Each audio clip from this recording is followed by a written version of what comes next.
Happy Halloween, guys! It's Ashlyn. So I have some books from the library, but it's also the last day of October, which means we gotta go pick some books. So let's get y'all this way. Don't mind the mess. It's a work in progress room. So I did grab these two, and I was like, ooh, I need to go ahead and make sure I'm doing this right. So we have these two so far. One was from down here. One was from up here. I'm going to move some stuff out of the way. My room is a disaster. Don't mind it. Everything everywhere. Not organized at all. This is empty and clean. It was at work with me. So, yeah, let's see. Do I want to stick with thin books? Because if so, we have this one that's like super thin. We have this one that's kind of thin. I think we'll stick with thin books just to get through them. Oh, that one's almost open. So that's 4, right? Yeah. So we need, let's be adventurous and do one of these. So that's one of the wrappings. And then we need one of these wrappings, but I don't know. Okay, wrapping's not down there. So we have this wrapping, this wrapping, this wrapping, and that wrapping. But we don't have this wrapping. Let's see.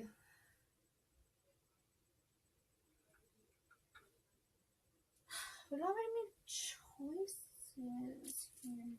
I guess we'll go with this one, which I'm really scared of. Okay, and this one.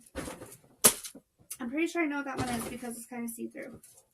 But first, let's go ahead and get through these books that I picked up from the library. Because these were all on display. You guys know me and the display books. We can't part ways. I grabbed these really cute bookmarks that they had there. This one's also from there, but it's more of like a flowery one. It was in a different book. So, alright. So first we have True Crime Story by Joseph Knox. Looks like this. So this is what happens to all the girls who go missing. It sounded really interesting, honestly. Woo! And it's kind of set up like interviews and whatnot. So it says, in the early hours of Saturday, December 17th, Zoe Nolan walked out of a party in the apartment where she'd been living for 3 months. She was 19 and a student at Manchester University. She was never seen again. 7 years after her disappearance, struggling writer Evelyn Mitchell finds herself drawn into the mystery. Through interviews with Zoe's closest friends and family, she begins piecing together what really happened that night. But where some versions of events overlap, aligning perfectly with one another, others stand in stark contrast, giving rise to troubled consistencies. Shaken by revelations of Zoe's secret life and stalked by a figure from the shadows, Evelyn turns to crime writer Joseph Knox to help make sense of a case where everyone has something to hide. Zoe Nolan may be missing, presumed dead, but her story is only just beginning. You know what this sounds like? Hold on. Because it seriously sounds like this. It sounds just like this series. Oh my god. It sounds just like it.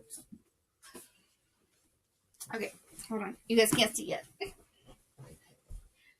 I'm reading the 3rd book, the final book in the trilogy. But it sounds like a Good Girl's Guide to Murder trilogy, doesn't it? Okay, so I've read these two right here, and I'm working on this one. As you see, I have my little section in there. I'm not that far in. I haven't really been reading, and it's got like the same vibes going too, with the black and red and whatnot, so that's pretty cool. Yeah, that's really cool, actually. So yeah, it sounds like this series, which I'm really excited for now, and it looks kind of like it too.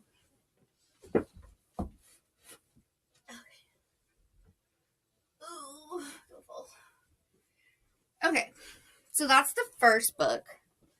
The next one I have is Savage Appetites, True Stories of Women, Crime, and Obsession by Rachel Monroe.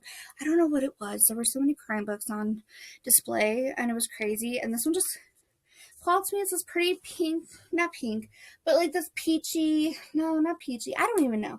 It's like a salmon kind of pinky color. And it says Savage Appetites, and I was like, interesting. And then I saw True Stories of Women, Crime, and Obsession. I was like, mine. So, yeah, I'm excited for this one as well. What draws women to true crime something, something, something. Rachel Monroe links 4 archetypes, detective, something, something, something, something, 4 tales of women driven by obsession, scrupulously examining the nature of crime, desire, empathy, and justice. Sorry, I'm like really hot right now. From a frustrated heiress crafting crime scene dollhouses to a young woman who became part of a Manson victim's family, from a landscape architect in love with a convicted murderer to a Columbine fangirl who planned her own mass shooting. These true stories of crime and its aftermath are alternately mesmerizing, frightening, and illuminating. A combination of personal narrative, reportage, and a sociological investigation of violence in media in the 20th and 21st centuries. Savage Appetites is a journey into obsession and a fresh, fascinating twist on the true crime genre. So it does have a lot of interesting writing. Just the way that it's set up, it might not be my cup of tea, but we'll see. Then I saw this one. It says Rules for Ghosting by Shelley J. Shore. Or Shone. Shore? Yeah, Shore. That was really cute. Rule 1, they can't move. Rule 2, they can't speak. Rule 3, they can't hurt you. Ezra Freeman sees ghosts, which made growing up in a funeral home complicated. It might have been easier if his grandfather's ghost didn't give him scathing looks of disapproval as he went through a second HRT-induced puberty, or if he didn't have the pressure of all those relatives, living and dead, judging every choice he makes. It's no wonder that Ezra runs as far away from the family business as humanly possible. What are you doing? But when the floor of his dream job drops out from under him and his mother uses the family Passover Seder to tell everyone she's running off with the rabbi's wife, Ezra finds himself back in the thick of it, with his parents' marriage imploding and the Friedman family memorial chapel on the brink of financial ruin. Ezra agrees to step into his mother's shoes and help out, which means long days surrounded by ghosts that no one else can see. And then there's his unfortunate crush on Jonathan, the handsome funeral home volunteer, who just happens to live downstairs from Ezra's new apartment. And the appearance of the ghost of Jonathan's gone-too-soon husband, Ben, who is breaking every spectral rule that Ezra knows. Because Ben can speak, he can move, and Ezra tries to keep his family together and his heart from getting broken, he realizes that there's more than one way to be haunted and more than one way to become a ghost. Sounds cute and fun, so why not, you know? Next, I have Lee Child's Safe Enough and Other Stories. So this is a bunch of different stories, and it is larger print, which I really do. I do enjoy my larger print, I'm not going to lie. But it says, throughout his career, Lee Child published tales about a range of characters on both sides of the law. Packed with action and suspense, the stories show the author's mastery of the short form, and they've never been collected before now. Together, these stories are a riotous calamity of criminals and crime fighters. Individually, they are piercing tales that hit hard enough to leave a mark. These 20 intriguing, thrilling, and rapid-fire fictions are sure to please new and long-time fans. Featuring an introduction from the author, the collection stands as the first book written entirely by Child in 3 years. Interesting. Fun. Okay. And then we have another large, this is another large print. What Have You Done by Shari LaPena. I don't know if I've read this or not. Nothing Ever Happens in Sleepy Little Fairhill, Vermont. I don't think so. The teenagers get their kicks telling ghost stories in the old graveyard. The parents trust that their kids will arrive home safe from school. Everyone knows everyone. Curtains rarely twitch. Front doors are left unlocked. But this morning, all of that will change. Because Diana Brewer isn't lying safely in her bed where she belongs. Instead, she lies in a hayfield circled by vultures discovered by a local farmer. How quickly a girl becomes a ghost. How quickly a town of friendly, familiar faces becomes a town of suspects in place of fear and paranoia. Someone in Fairhill did this. Everyone wants answers. And one innocent question could be deadly. Interesting. Sounds fun. Okay, so I'm going to tie 2 videos into one, I'm thinking, just because I have such a load of videos that I have to post, so might make it a little bit easier on me. Actually, no, you know what? Scratch that. No, I'm not. That is everything. I hope that you guys enjoy it. I can't wait to read these, and I will see you guys in the next video. Bye!